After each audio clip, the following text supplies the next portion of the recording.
more you're around youth football, the more you realize it's never been about X's and O's. I think it teaches so much. Every guy here believes in you.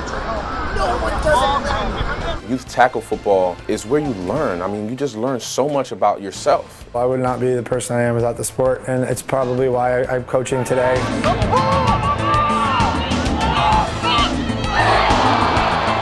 It's the growth in a person to see how they could turn their lives around. Hey guys, remember, we want to be down here and we want to rip up, right?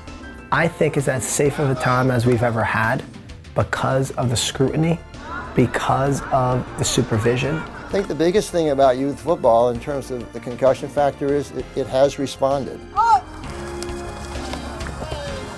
The game has changed, the practice has changed, the technique has changed. I have seen change.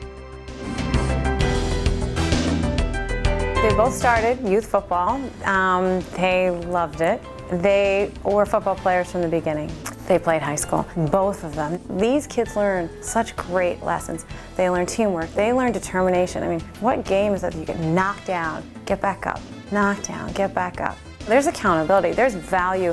There's value for the kids on the field during the game. There's value for the kids who never get on the field. All of these lessons come from playing football. We come from a tough demographic. We come with high-risk youth that are susceptible to gangs, poverty, and a lot of drug activity that's around our community. It really takes a village to raise these kids. This is important to have something for our kids to do and our kids to be active. If you're at practice, you're at study hall, you're at college counseling, you're less likely to be out in the street. It allows them to have a family, a close-knit family. The brotherhood, we always talk about the brotherhood, having a safe place to be at, somewhere where they can be active and be proud of, doing the right thing every day, and instilling that in their lives. Even when I coached kids, I always told them that there's a much bigger picture to this than you coming down to a grass field 3 or 4 nights a week. I think football, unlike any other sport, at least that I ever played, teaches you a lot about, your own character, teamwork, grit, responsibility, liability. Growing up in Paterson, New Jersey was rough. It was different, you kind of, going through my elementary school and, losing certain friends to like drive-by shootings and just gang activity. I started playing youth football when I was roughly 11 years old. At a young age, I learned how to work with a team because in youth football, that's what it's all about, teaching these kids about different positions and how everything works together. Learning those things so early in youth football led me to be, this person, this leader going forward. So now I use those things in every aspect of life, not just football, but in business, in philanthropy, in TV. Football taught me a great deal about self-analysis, and in that process you are very aware of your strengths and your weaknesses. So what I've tried to do in the business world is work very hard on my weaknesses and bring my strengths to the table and really put those out there. That core gives me strength as a person. It helps me bring those ideals to my family environment of loyalty, of teamwork, of relying on each other, and really taking care of each other and becoming a selfless person where everybody else is more important than you. I grew up in Brooklyn, New York. I grew up in a single-family household. I wouldn't have been able to coach without having those male positive role models in my life. We never give up on each other. You never gave up on each other today. I'm really proud of you. Bring it up. Good job, boys. When a coach speaks to you, you look at them in the eye. When another adult speaks to you, you look at them in the eye. When you shake someone's hand, you mean it. I coach baseball, basketball.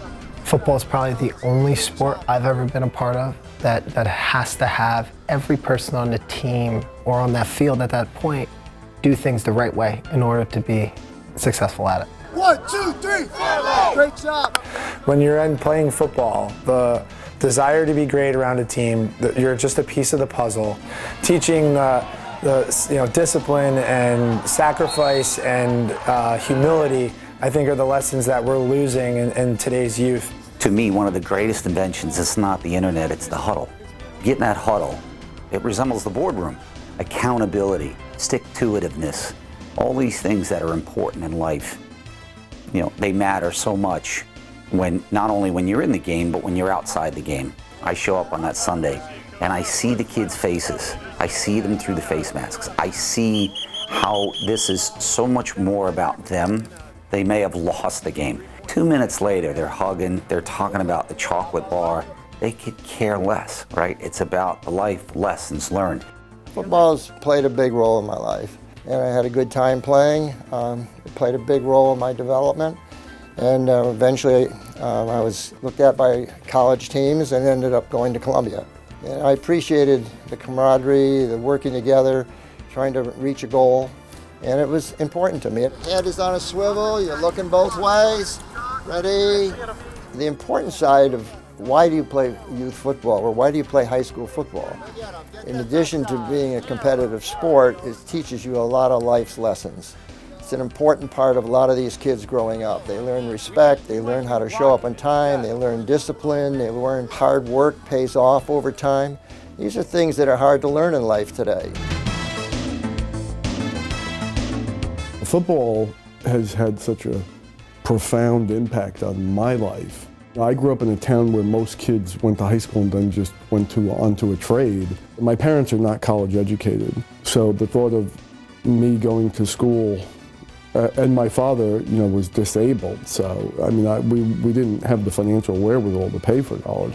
I was the first kid in my high school to go to an Ivy League school. I've been employed for the last 28 years by the guy who actually recruited me to go to Penn.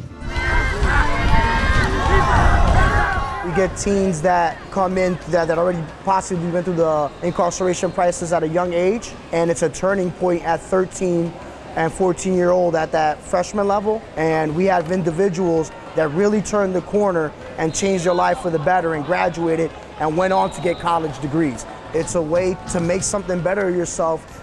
Football has been very successful at getting a lot of individuals out of this city and prosper in other areas of their life. I can say football has probably saved my life in more ways than not, and I think many people can say that. My roster consists of wealthy America, blue-collar America, and low-income.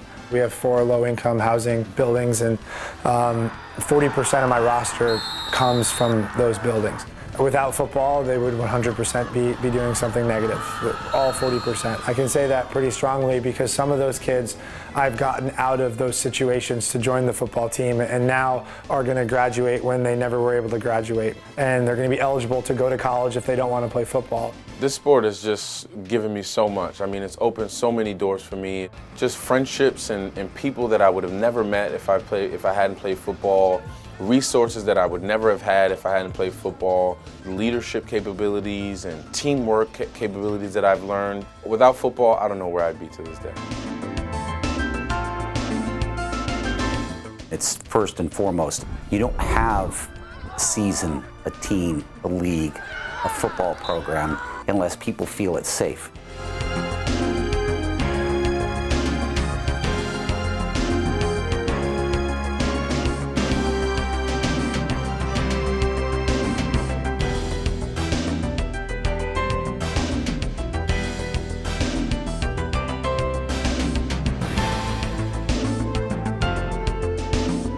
Guys, keep your head out of it. Track back hip, inside hip. We use this special wheel to teach a hawk-style tackling. 22 out of 25 practices, we have a tackling and blocking session, just where we focus on safe tackling and blocking. We teach kids properly how to, first and foremost, use their body, right? We try to break it down so that it's very easy for them to understand. So it's basically keeping their head out of the tackle. We collected data on broken fingernails, to concussions, to fractures, to you name it. Every single organization at every single level had to submit their injury data report every single week, both practice and games, less than 1%. And we had about 500 children enrolled.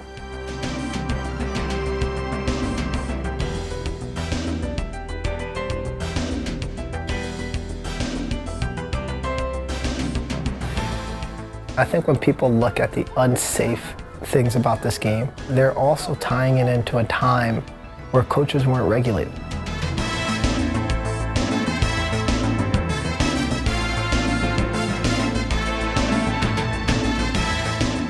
It's important that coaches around the country pay attention to those types of things as to how to lower the injury rate. And that's probably one of the best things I've seen.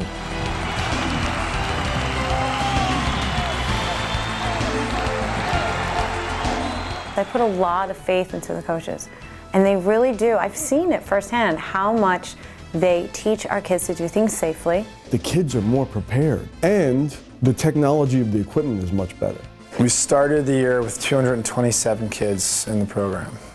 We ended the year somewhere just under 210. We had a total of 2 concussions in the entire program. One of them was football related and the other one was at home. They blow the whistle for everything now. They're not taking any risks with any of our kids. What's happened because of increasing awareness about concussion, it's really been almost an unrecognized epidemic of sorts, is that people have, and schools and teams have developed ways of ensuring that our children are as safe as possible. My biggest concern is that chronic traumatic encephalopathy, which they focused on in the NFL, is in a league of 3,000 players. There's 1.5 million players in youth, and there's 1 million players in high school football. And I don't think to extrapolate that information there and apply it to teenagers and youth athletes is appropriate.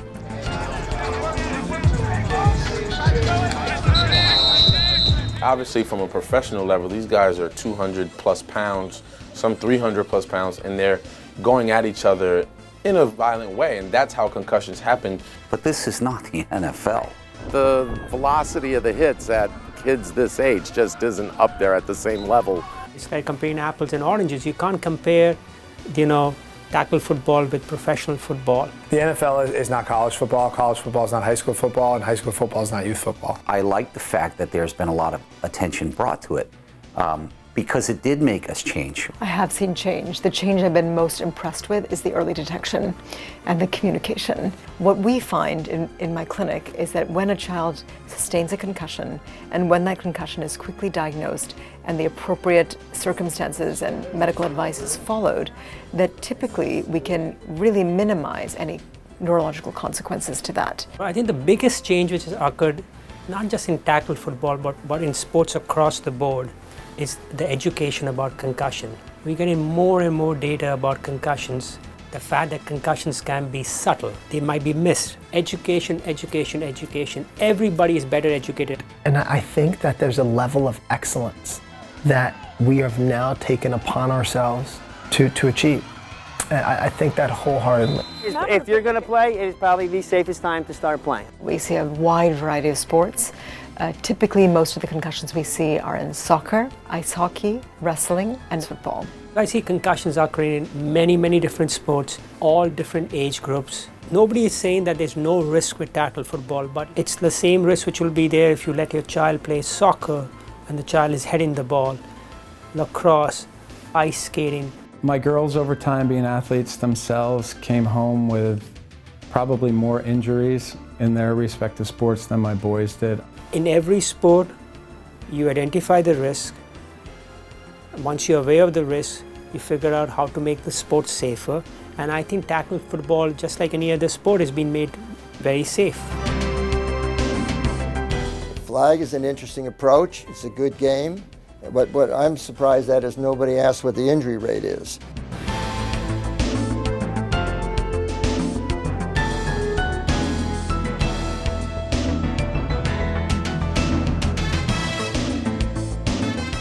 In my clinic, I see injuries from both flag football and tackle football. I wouldn't say that flag football is safe per se. I think no contact sport can be considered to be risk-free. And it's really about managing those risks correctly. We've really changed the game, and it goes back to ultimately mom and dad make the decisions.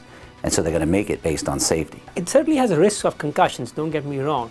But I don't think so it is so high that parents should be unduly worried about their children participating in tackle football. I don't think there's been a safer time to play the sport. From the equipment, technology, the upgrades and everything, and the constant building of all of it. Play with your heart. Family on three. 1, 2, 3. Family! I don't want these kids missing out on these opportunities to learn how to play a game that is so beneficial to you, not just from an athletic perspective, but from a personal perspective on learning how to be a teammate, learning how to be a leader. You just learn so much that can help you throughout your life. I've never been around a sport where the camaraderie is so much and it carries to the field and it's going to carry off life. It's the greatest game ever. You know, it's the greatest game ever.